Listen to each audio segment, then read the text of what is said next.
Good morning વિદ્યાર્થી મિત્રો. પરીક્ષા કેવી ગઈ? પેપર બહુ સરસ રીતે લખવાના, ઘરેથી લખવાના હોય છે, તમારી પાસે ટાઈમ હોય છે અને સારા અક્ષરે લખવું, પદ્ધતિસર લખવું એ હું તમને સૂચના આપીશ જ. બરાબર? તો આજે આપણે સામાજિક વિજ્ઞાનની અંદર લેક્ચર 1 પ્રકરણ 9 ભણીશું. મૂળભૂત હકો,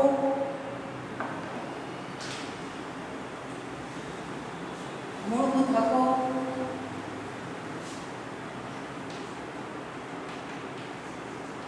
મૂળભૂત ફરજો અને રાજનીતિના માર્ગદર્શક સિદ્ધાંતો.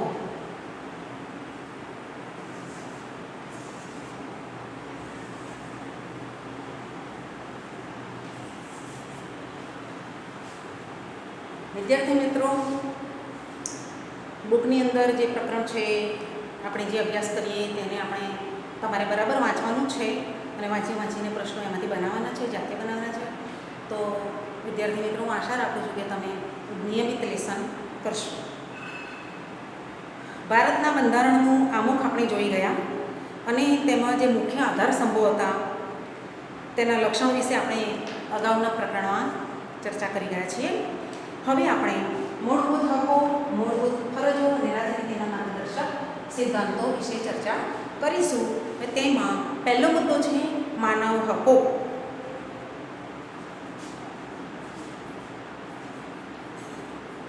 માનવ હકો વ્યક્તિ માત્રના અસ્તિત્વ અને વ્યક્તિના સર્વતોમુખી વિકાસ કરવામાં મદદરૂપ એવી સામાજિક પરિસ્થિતિનું નિર્માણ થવું અને તે ચાલુ રહે તે અત્યંત આવશ્યક છે. એને સામાન્ય રીતે માનવ હકો કહેવાય. દરેક લોકશાહી દેશમાં તેના નાગરિકને કેટલાક પાયાના હકો આપવામાં આવ્યા છે.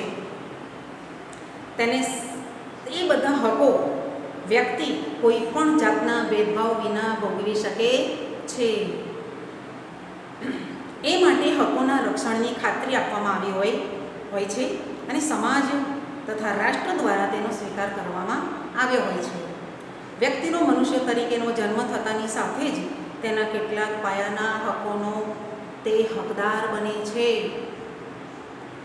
તેને માનવ હકો કહેવામાં આવે છે. ફરી એકવાર આપણે પ્રશ્ન બનાવીએ તો વ્યક્તિને મનુષ્ય તરીકેનો જન્મ થતાની સાથે તેને શું મળે છે? તો તેને માનવ હકો મળે છે. સંયુક્ત રાષ્ટ્રસંઘની સભાએ યુનાઇટેડ નેશન્સ સંયુક્ત રાષ્ટ્રસંઘની સભાએ 10 ડિસેમ્બર 1948ના રોજ માનવ અધિકારો જાહેર કર્યા. માનવ અધિકારો ક્યારે જાહેર કર્યા? સંયુક્ત રાષ્ટ્રસંઘની મહાસભાએ. આવો પ્રશ્ન પણ તમારે બનાવવાનો. સંયુક્ત રાષ્ટ્રસંઘની મહાસભાએ માનવ અધિકારો ક્યારે જાહેર કર્યા? તો 10 ડિસેમ્બર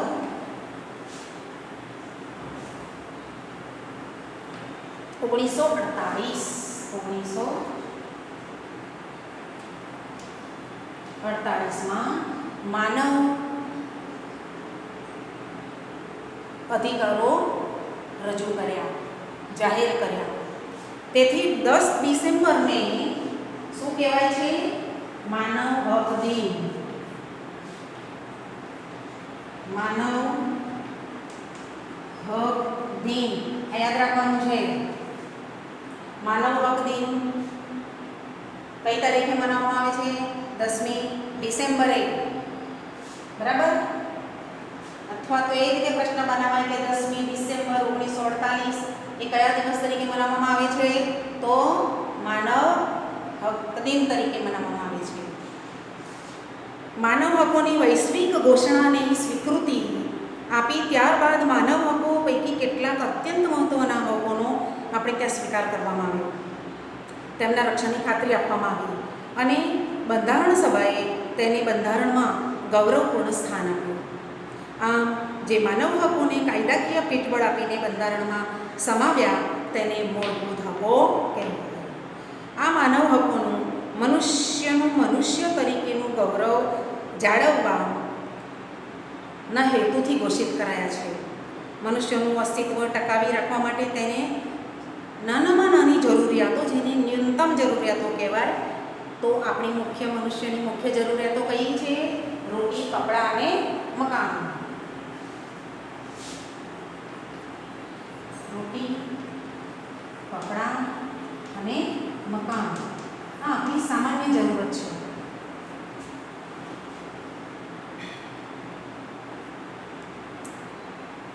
અને તેને ગૌરવપૂર્વક સન્માનજનક સ્થિતિમાં પ્રાપ્ત થઈ શકે, ઉપરાંત તે સર્વતોમુખી વિકાસ સાધી શકે તે જાતનું રાજકીય અને સામાજિક વાતાવરણ મળી રહે તેનો રાજ્ય સ્વીકાર કરીને તેના રક્ષણની બાંહેધરી આપવામાં આવે છે.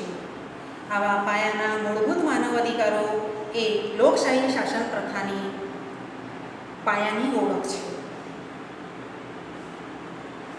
આપણે માનવ હકો જોયા.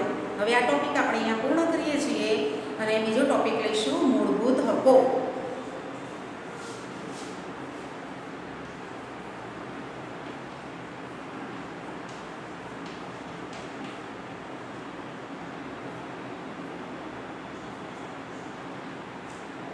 બરાબર સમજતા જજો વિદ્યાર્થી મિત્રો એક એક ટોપિકને. ફંડામેન્ટલ રાઇટ્સ, મૂળભૂત હકો. રાષ્ટ્રની સ્થિરતા, વ્યક્તિ સ્વાતંત્ર્યના રક્ષણ અર્થે સરમુખત્યારશાહી સામેના રક્ષણ માટે મૂળભૂત હકો જરૂરી છે. તે હકો આ પ્રમાણે છે. મૂળભૂત હકો 6 છે. એમાં પહેલું મૂળભૂત હક છે સમાનતાનો હક.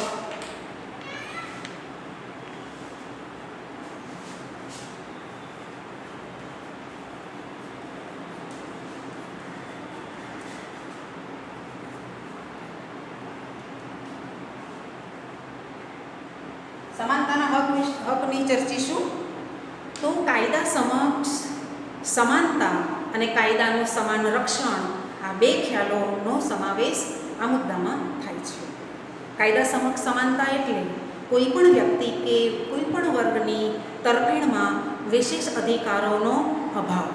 જે વસ્તુઓ મળવી જોઈએ નાગરિકોને તે વસ્તુ નાગરિકને મળે નહીં.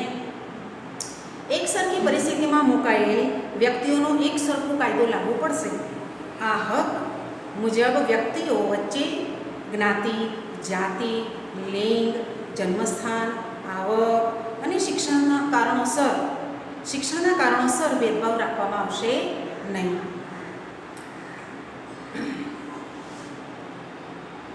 તેમની સાથે કાયદાનો સરખો વ્યવહાર કરવો પડશે.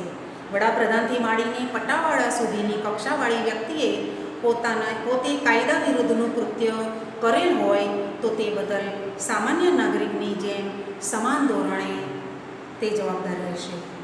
સામાન્ય અદાલતના ચુકાદાને આધીન રહેશે. જો કે રાષ્ટ્રપ્રમુખ કે રાજ્યપાલ તેને કેટલાક વિશેષ અધિકારો વગેરેને કેટલાક વિશેષ અધિકારો અપાયા છે. કાયદાના સમાન રક્ષણનો અર્થ થાય છે સમાન સંજોગોમાં કાયદાઓનો વ્યવહાર સમાન હોવો જોઈએ. કોઈ વ્યક્તિ કે વર્ગને અલગ રાખી તેના પ્રત્યે ભેદભાવ દર્શાવતો કાયદો રાજ્ય ઘડી શકે નહીં. દરેક કાયદો તમામને એક સરખી રીતે લાગુ પડવો જોઈએ. કોઈ પણ નાગરિકને દુકાનો, નાસ્તાગૃહો, હોટલો, જાહેર મનોરંજનના સ્થળોએ પ્રવેશ મેળવવાનો, જાહેર સ્થળોનો ઉપયોગ કરવાનો, જાહેર રસ્તા, તળાવો અને કૂવાઓના વાપરવાની તમામને એક સરખી તક મળવી જોઈએ. સ્ત્રીઓ અને બાળકો માટે ખાસ કાયદાકીય જોગવાઈઓ લિંગના આધારે ભેદભાવ ગણાશે નહીં. તે જ પ્રમાણે સમાજની અનુસૂચિત જાતિ કે અનુસૂચિત જનજાતિઓ તેમજ સામાજિક તથા શૈક્ષણિક રીતે પછાત વર્ગોની ઉન્નતિ માટે રાજ્યને ખાસ જોગવાઈ કરતા રોકાશે નહીં. સરકારી નોકરીઓમાં કે ઉચ્ચ અભ્યાસમાં પ્રવેશ મેળવવા માટે અનામત બેઠકોની અલગ જોગવાઈ એ સમાનતાના હકનો ભંગ ગણાશે નહીં. રાજ્યોની જાહેર નોકરીઓમાં નિમણૂક સંબંધી બાબતોમાં તમામ નાગરિકો માટે સમાન તક રહેશે. જો કે નોકરી સંબંધી જરૂરી લાયકાતો નક્કી કરવામાં રાજ્યને છૂટછાટ આપવામાં આવી છે. સામાજિક ન્યાય અને વ્યક્તિના ગૌરવની ખાતરી સ્વરૂપે અસ્પૃશ્યતા નાબૂદી કરીને અસ્પૃશ્યતાનું કોઈ પણ સ્વરૂપમાં આચરણ પર પ્રતિબંધ છે અને તે શિક્ષાપાત્ર ગુનો છે. સમાજમાં કૃત્રિમ ભેદભાવો ઊભા કરતા ઇલકાબો ખિતાબો દૂર કરવામાં આવશે. જેમ કે નામની આગળ સર, દિવાનજી, રાવ બહાદુર જેવા વિશેષણો લાગતા હતા તે દૂર થઈ જશે. સ્વતંત્રતા પછી જુદા જુદા ક્ષેત્રોમાં તેમને વિશિષ્ટ પ્રદાનને અને સિદ્ધિઓ ધરાવતી વ્યક્તિઓને બિરદાવવામાં સરકાર દ્વારા ભારત રત્ન, પદ્મ વિભૂષણ, પદ્મભૂષણ, પદ્મશ્રી જેવા વિશિષ્ટતા દર્શક એવા એવોર્ડ આપવામાં આવે છે. લશ્કરી સેવાઓમાં પરમવીર ચક્ર અપાય છે. લશ્કરી સેવાઓમાં તેમના નામની આગળ general, major, chief marshal, field marshal જેવા વિશેષણો લાગે છે. સમાનતાનો હક ભંગ ગણવામાં આવતો નથી. આમ આ હક થકી સમાનતાવાળા સમાજની સ્થાપનાનો ઉદ્દેશ્ય છે અને ભારતમાં કાયદાનું શાસન છે તે સ્થાપિત થાય. અલગ પ્રકારના સમૂહો કે વર્ગો માટે તેમની અલગ વિશિષ્ટ સેવાઓના સંદર્ભમાં અલગ પ્રકારની કાયદાકીય જોગવાઈ હોઈ શકે છે. દાખલા તરીકે વકીલો, ડૉક્ટરો, શિક્ષકો, વીમા કંપનીઓ, સ્ત્રીઓ, સગીરો અને અલગ અલગ કાયદાઓ છે એમના માટે. સમાન કામ માટે સમાન વેતનનો પણ સિદ્ધાંત આ અનુચ્છેદનો એક ભાગ છે. વિદ્યાર્થી મિત્રો, આપણે પહેલો મુદ્દો જોયો મૂળભૂત હકોમાં સમાનતાનો હક. હવે આનો મુદ્દામાં જેટલા વાક્યો છે એમાંથી તમારે વાંચન કરવાનું અને એમાંથી એક એક વાક્યના પ્રશ્નો જાતે બનાવવાના રહેશે અને એના જવાબો સાથે નોટબુકની અંદર લખવાના રહેશે.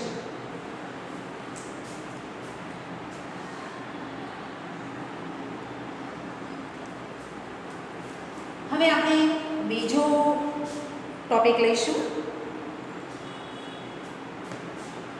બીજો હક લઈએ સ્વતંત્રતાનો હક.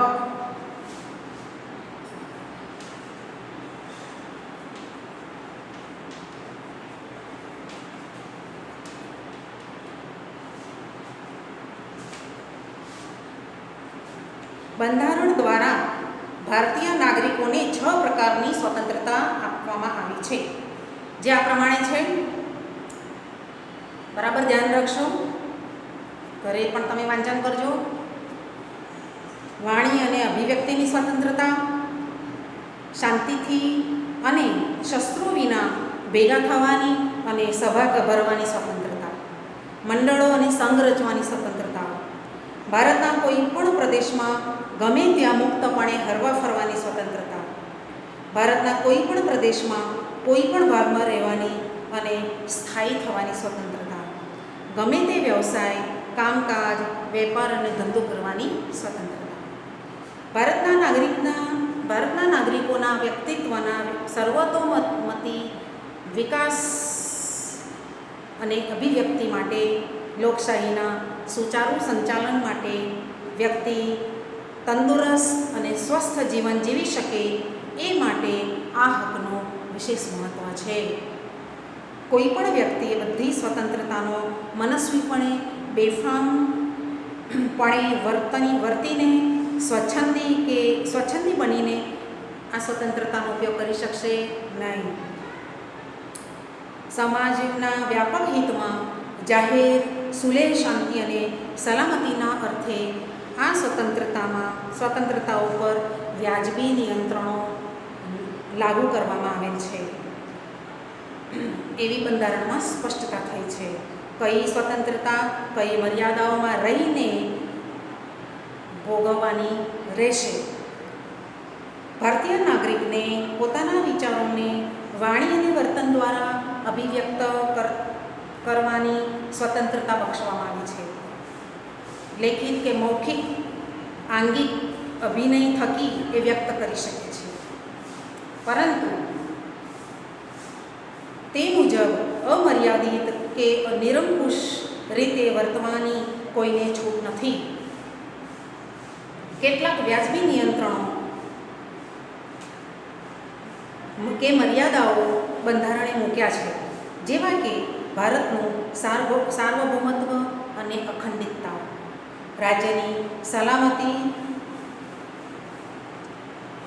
વિદેશી રાજ્યો સાથે મૈત્રીપૂર્ણ સંબંધો, જાહેર વ્યવસ્થા એટલે જાહેર શાંતિ, સુલભ અને નીતિમત્તા, શિષ્ટતાના હિતમાં અદાલતી તિરસ્કાર, બદનક્ષી, ગુનાની હિંસાની ઉશ્કેરણી જેવી બાબતોને ધ્યાનમાં લઈને આ સ્વતંત્રતાના હકનો ઉપયોગ કરવામાં આવે છે. ઘણી બધી મર્યાદાઓ વ્યાજબી છે કે નહીં તે નક્કી કરવાની સત્તા ન્યાયતંત્રની છે. કોઈ પણ મર્યાદાઓ નક્કી કરવાની સ્વતંત્રતા કોને આપેલી છે? ન્યાયતંત્રને.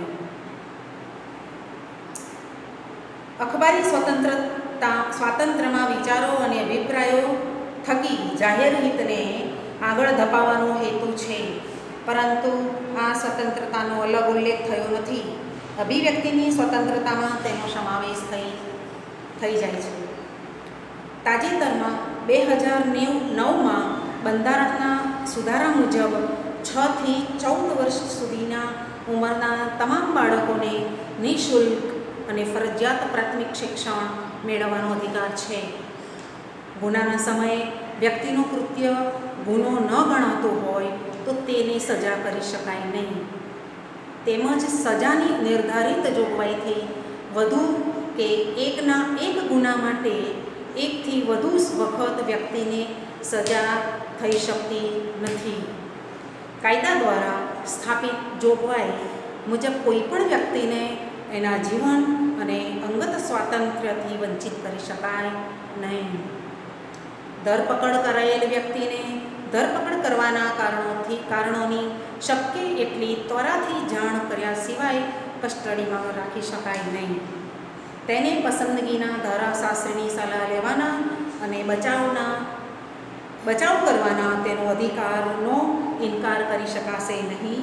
તેમજ ધરપકડ કરાયેલ અને કસ્ટડીમાં રખાયેલ દરેક વ્યક્તિને તેની ધરપકડ કર્યાના 24 કલાકમાં સૌથી નજીકના મેજિસ્ટ્રેટ સમક્ષ રજૂ કરવામાં આવશે. મેજિસ્ટ્રેટની પરવાનગી વિના કોઈ પણ વ્યક્તિ કસ્ટડીમાં રાખી શકાશે નહીં. બરાબર વિડીયોને સાંભળજો વિદ્યાર્થી મિત્રો. 1 વાર નહીં, 2 વાર નહીં, 3 વાર સાંભળજો.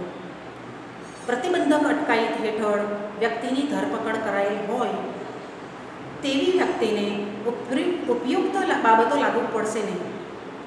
હવે નાનકડો ટોપિક એમાં છે નિવારક અટકાયત, પ્રતિબંધિત અટકાયત. રાજ્યને એમ લાગે કે કોઈ વ્યક્તિ તરફથી કોઈ ગુનાહિત કૃત્ય કે પ્રવૃત્તિ થવાની સંભાવના છે તો સાવચેતીના પગલાં પ્રમાણે તેને નિવારક અટકાયત ધારા હેઠળ ધરપકડ કરી શકાય. આ ધારાનો હેતુ અટકાયતીને તેણે કૃત્ય કર્યા બદલ તેને શિક્ષા કરવાનો નથી, પરંતુ રાજ્ય, સમાજ, કોઈ વ્યક્તિ વિરુદ્ધ ગુનાહિત કૃત્ય કરતો તેને અટકાવવાનો છે.